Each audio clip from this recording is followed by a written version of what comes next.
Semne de akache do me de twaso amawa na okwa adwumako ya paso hwenuane ene ensuo ene enuro ho nsam so Food and Drugs Authority no head of tobacco and substances yo wo hono no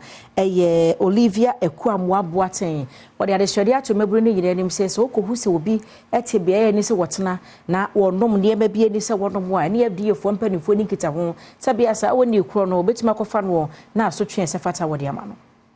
Dr. Olivia Ajekumwa Boateng ene ye panyini a wo hwe tobacco and substance abuse so e wo FDA na nei ebra wonom eye health work ya ne nyina eka enwuma ahodo a wo die e wo afi World No Tobacco Day a kotonima abosome da neto so aduasa wodi yenimu no ene wo kire mu se bia wokopie mu e wo restaurant pub hotel na se wo bi ennom cigarettes e wo bia eni se wotena honom a bomodin ayi empanyinfo a wonom eda saasoe honom asotire na se wonom enfiu entu ho anamon biara wobetumi akoyi FDA empanyinfo asotire na asotwe bia wo honom no wode amasa asoye no tobacco anase tawa no bibi papa bia nim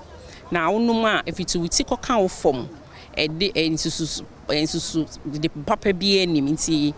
cause heart diseases, lung diseases, itimi kra cause infertility. Tobacco anase tawa no bibi papa bia nim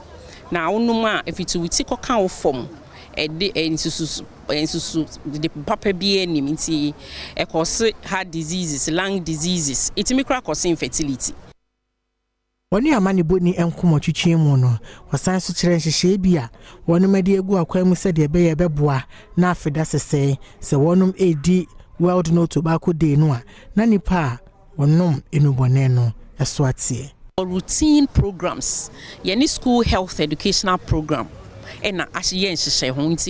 every day in all the schools, and it's in all the regions, because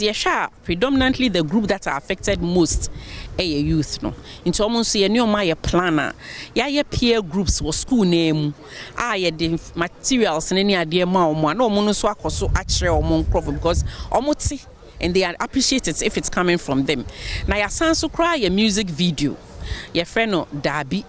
campaign na enyum no ye de artist na bi na aye